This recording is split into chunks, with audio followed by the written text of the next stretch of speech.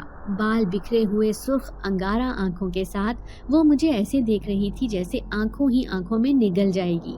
میں اس کی حالت دیکھ کر ڈر گئی۔ میں سمجھ گئی کہ آج اس کے اندر وہ جنزادی حاوی ہو کر بیٹھی ہے۔ اس نے میرا ہاتھ زور سے جھٹک دیا تھا، پھر غصے میں کہنے لگی چل بڑھیا، چھوڑ دے اس کا پیچھا۔ میں جان گئی ہوں کہ تو میرے بارے میں جانتی ہے، تم اپنے بیٹے کو بولو کہ اس کا پیچھا چھوڑ دے، میں اسے اپنے ساتھ لے کر جانا چاہتی ہوں۔ اگر تم نے مجھے اس لڑکی سے جدا کرنے کی کوشش کی تو میں تم سب کو مار ڈالوں گی۔ اس کی یہ بھیانک آواز سن کر میری تو روح کانپ رہی تھی۔ میں یہ سوچ بھی نہیں سکتی تھی کہ وہ اتنی سنگ دل ہو سکتی ہے کہ کسی بھی لڑکی کی زندگی کو برباد کرنے کی طاقت رکھتی ہے۔ میں خوف زدہ ہو کر باہر بھاگی تھی۔ باہر جا کر میں نے اپنے شوہر سے کہا لگتا ہے کہ اس کے اندر وہ جنزادی سما گئی ہے، وہ ہمارے ساتھ ہرگز مولوی کے پاس نہ جائے گی۔ آپ ایسا کریں کہ مولوی صاحب کو کہیں اس بڑے عامل کو لے کر ہمارے گھر پہنچ جائیں۔ پھر انہوں نے میرے کہنے پر ایسا ہی کیا۔ تھوڑی دیر بعد ہی مولوی صاحب اس عامل کو لے کر گھر پہنچ گئے تھے۔ عامل سفید لباس میں ایک باریش بزرگ تھا۔ ان کی پاکیزگی بتا رہی تھی کہ وہ کس قدر پروقار شخصیت کے مالک ہیں۔ میں نے کہا بابا جی وہ کمرے سے باہر آنے کو تیار نہیں، مہربانی کر کے آپ ہی میرے ساتھ اندر چلیں۔ اب وہ میرے ساتھ اندر آ گئے تھے۔ مائرہ تو گویا بپھری ہوئی تھی۔ بمشکل میں نے اپنے بازوؤں سے پکڑ کر اسے قابو کیا۔ ابرار کو بہت غصہ آ رہا تھا۔ وہ مجھے کہنے لگا یہ سب تماشا کرنے کی کیا ضرورت تھی، آپ اس لڑکی کو گھر سے باہر نکالیں، میں ایسی لڑکی کو برداشت نہیں کر سکتا، اس کے آئے دن کے تماشے میں کیسے دیکھوں گا۔ لیکن میں نے اسے سمجھا دیا تھا کہ وہ اپنے بس میں نہیں، یہ سب اس سے وہی جنزادی کروا رہی ہے جو اس پر حاوی ہو چکی ہے۔ پھر میں نے اس کی منتیں کی، تبھی وہ میرے ساتھ اس کا علاج کروانے پر راضی ہوا تھا۔ جنزادی نے جب اس بزرگ کو دیکھا تو وہ مائرہ کو اور ستانے لگی۔ مائرہ کبھی رو کر چیخیں مارتی تو کبھی کہتی کہ مجھے یہاں سے جانے دو، میں دوبارہ پلٹ کر کبھی نہیں آؤں گی، میں یہاں نہیں رہنا چاہتی۔ کبھی سسک سسک کر روتی تو کبھی غصے سے چیخنے چلانے لگ جاتی۔ بزرگ نے بڑے پیار سے اس کے سر پر ہاتھ رکھا اور کہنے لگے دیکھو میں بڑے آرام سے تمہیں کہہ رہا ہوں کہ اس بچی کا پیچھا چھوڑ دو اور اپنی دنیا میں واپس چلی جاؤ۔ تمہارا انسانوں کی دنیا میں کیا کام جبکہ تم جانتی ہو کہ تم ایک جنزادی ہو؟ کب تک اس لڑکی کے جسم میں خود کو سما کر رکھو گی؟ نہ صرف خود کو تکلیف دے رہی ہو بلکہ اس معصوم لڑکی کی بھی زندگی تباہ کر رہی ہو۔ چلو جاؤ، میری بات مان لو اور یہاں سے چلی جاؤ۔ لیکن وہ جنزادی تو بری طرح ببھری ہوئی تھی۔ کہنے لگی اگر جاؤں گی تو اس لڑکی کو بھی ساتھ ہی لے کر جاؤں گی، میں اس پر عاشق ہو گئی تھی، اس سے مجھے پیار ہے۔ یہ لڑکی تنہا تھی، میں نے بھی اپنی پوری زندگی تنہا گزاری ہے، ہم دونوں ساتھ رہیں گے تو ہمیں کوئی غم بھی نہ ہوگا۔ پھر بزرگ نے مولوی صاحب کے کان میں سرگوشی کی اور کہنے لگے اس کا جانا اتنا آسان نہیں، لگتا ہے کہ اسے یہاں سے قید کر کے ہی لے جانا پڑے گا۔ مولوی صاحب نے کمرے میں موجود سارے لوگوں کو باہر جانے کو کہا، پھر خود عامل صاحب کے ساتھ مل کر ایک خاص عمل کرنے لگے۔ عامل نے ایک بوتل لی اور اس پر پڑھ کر کچھ دم کیا، پورے کمرے میں دھواں ہی دھواں پھیل گیا۔ اگربتی کی تیز خوشبو جیسے ہی کمرے میں پھیلی، اچانک ہی مائرہ کے جسم سے کوئی ہیولا سا برآمد ہوا۔ وہ بری طرح پورے کمرے میں چکرا رہا تھا، ایسے لگ رہا تھا جیسے باہر جانے کی تلاش میں ہو، لیکن کمرے کا دروازہ تو بند تھا۔ یوں اسے کہیں بھی جگہ نہ ملی تو بوتل میں ہی سیدھا جا گھسا۔ عامل نے جھٹ سے اس بوتل کے منہ پر لال رنگ کا کپڑا باندھا اور اس پر ایک کالا دھاگا باندھ کر ہمیشہ کے لیے اس جنزادی کو اس بوتل میں قید کر ڈالا۔ میں نے دیکھا مائرہ بے ہوش پڑی تھی، اسے کچھ بھی ہوش نہ تھا۔ عامل کہنے لگا یہ ایک شیطان جنزادی تھی، بڑی مشکل سے ہاتھ آئی ہے، اس بچی کو یہی اذیت پہنچا رہی تھی، تبھی تو وہ الٹی سیدھی حرکتیں کر رہی تھی۔ اب جب تک یہ میرے پاس قید ہے، کبھی بھی اس بچی کے پاس نہیں آئے گی۔ میں مولوی صاحب سے کہنے لگی، میری بہو ٹھیک تو ہو جائے گی نا؟ مولوی صاحب نے کہا، ہاں انشاءاللہ، اللہ نے چاہا تو اب دوبارہ کبھی بھی اسے کوئی تکلیف نہ ہوگی، یہ باقی لڑکیوں کی طرح اپنی زندگی اپنی مرضی سے گزارے گی۔ میرا شوہر مولوی اور عامل صاحب کو دروازے تک چھوڑنے چلا گیا تو میں مائرہ کے پاس آ بیٹھی۔ اس کے چہرے کی رنگت پیلی پڑی ہوئی تھی اور آنکھوں کے گرد حلقے بھی نمایاں تھے۔ پھر آہستہ آہستہ وہ اپنی صحت کی طرف لوٹنے لگی۔ پہلے کی طرح چپ نہ رہتی تھی، بلکہ مجھ سے بے تکلفی سے بات کر لیا کرتی تھی۔ شروع میں ابرار اسے ناپسند کرنے لگا تھا، لیکن آہستہ آہستہ پھر سے اس کے دل میں چھپی محبت مائرہ کے لیے جاگ گئی اور اس نے اپنی زندگی میں اسے خاص مقام دے دیا۔ وہ مجھے تو ماں سے بھی بڑھ کر عزت دیتی تھی۔ اس نے کبھی زندگی میں نہ تو باپ کا پیار دیکھا تھا اور نہ ماں کا۔ یوں وہ مجھے اور میرے شوہر کو اپنے سگے ماں باپ سے بھی زیادہ پیار کرتی، بنا کہے ہی ہمارا سارا کام اپنے ہاتھوں سے کر لیتی تھی۔ اس کے ہوتے ہوئے کبھی بھی میں نے یہ خواہش نہیں کی کہ کاش میری ایک بیٹی ہوتی۔ بہو کی صورت میں مجھے ایک بیٹی مل گئی تھی، میں جتنا بھی خدا کا شکر ادا کرتی کم تھا۔ امید کرتے ہیں کہ آپ لوگوں کو آج کی ویڈیو پسند آئی ہوگی۔ ویڈیو کو لائک کریں اور روزانہ ایک ایسی ویڈیو سننے کے لیے ہمارے چینل کو سبسکرائب کریں۔ ملتے ہیں اگلی ویڈیو میں۔ اللہ حافظ۔